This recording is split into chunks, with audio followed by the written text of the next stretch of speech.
ዓመታት በፊት የካቲት 24 ቀን 2022 እንደ አውሮፓውያን አቆጣጠር ሩሲያ በዩክሬን ላይ የጀመረችው ልዩ ወታደራዊ ዘመቻ የ21ኛው ክፍለ ዘመንን የዓለም ሰላም በከፍተኛ ሁኔታ ያናወጠ ክስተት ሲሉ ይገልጹታል። ይህ ጦርነት በሁለቱ አገራት መካከል ብቻ የሚደረግ ግጭት ሳይሆን የምዕራባውያን የሊበራል ዲሞክራሲ እሴቶችና የሩሲያ አዲስ የጂኦፖለቲካዊ ፍላጎት ፊት ለፊት የተጋጩበት የታሪክ ምዕራፍ ሲሉም የሚገልጹት በርካቶች ናቸው። የጦርነቱ መነሻ ጥልቅ የታሪክና የደህንነት ስጋቶችን ያዘለ እንደሆነ ነው በርካቶች የሚያነሱት።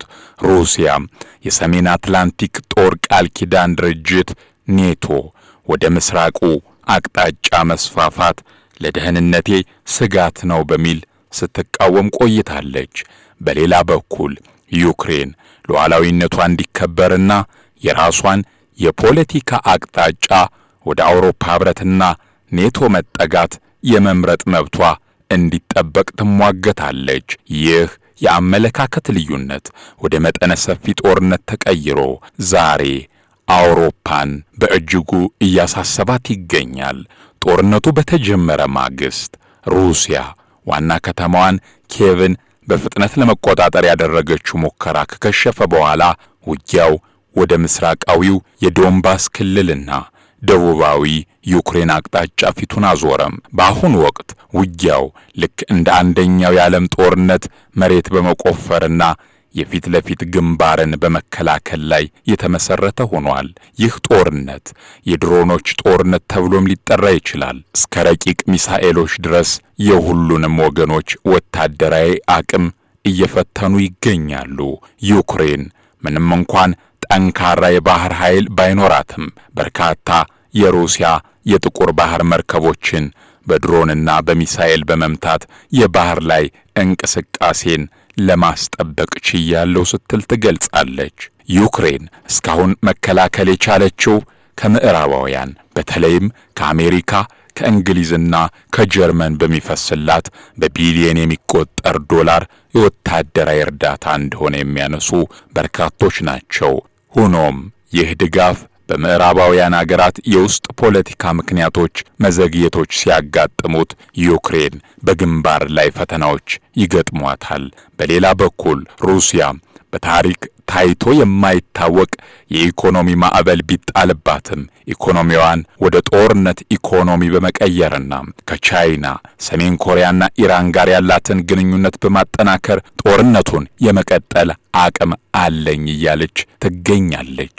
ጦርነቱ ያስከተለው ሰብአዊ ቀውስ ዘግናኝ ስለመሆኑ ነው ተንታኞች የሚያነሱት። በ10 ሺዎች የሚቆጠሩ ወታደሮችና ንጹሃን ዜጎች ሕይወታቸውን አጥተዋል። ከ8 ሚሊዮን በላይ ዩክሬናውያን አገራቸውን ጥለው ተሰደዋል። ዩክሬን የዓለም የዳቦ ቅርጫት በሚል ስትታወቅ የነበረ ቢሆንም የምርት መስተጓጎሉ በዓለም አቀፍ ደረጃ የእህል ዋጋ እንዲነራ አድርጓል።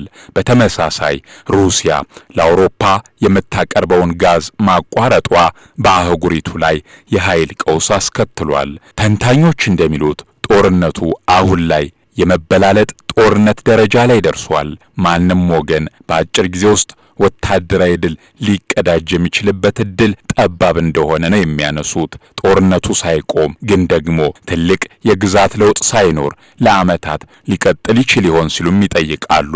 ሁለቱም ወገኖች በሰው ኃይልና በኢኮኖሚ ሲዝሉ የተወሰኑ ግዛቶችን በመተው ወይም ገለልተኛ በመሆን ለስምምነት ሊቀመጡ ይችላሉ የሚሉም አልጠፉም።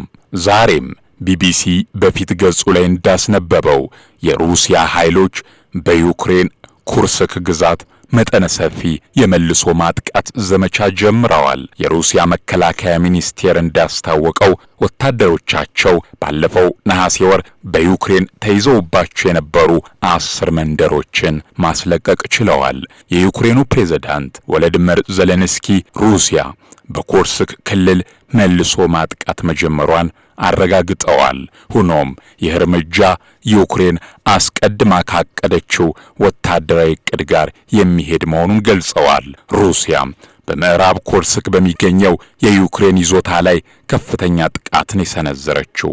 ይህ ዜና የወጣው የአሜሪካው የውጭ ጉዳይ ሚኒስቴር አንቶኒ ብሊንከንና የብሪታንያው የውጭ ጉዳይ ሚኒስትር ዴቪድ ላም በኪየቭ ጉብኝት እያደረጉ ባሉበት ወቅት ነው። ዩክሬን የምዕራባውያን የረጅም ርቀት ሚሳኤሎችን በሩሲያ ግዛት ውስጥ እንድትጠቀም ፍቃድ እየጠየቀች ነው። ይህ ተባብሶ የቀጠለው ጦርነት መቋጫው ምን ይሆን? አብረን የምናየው ይሆናል። ቸር ያሰማን።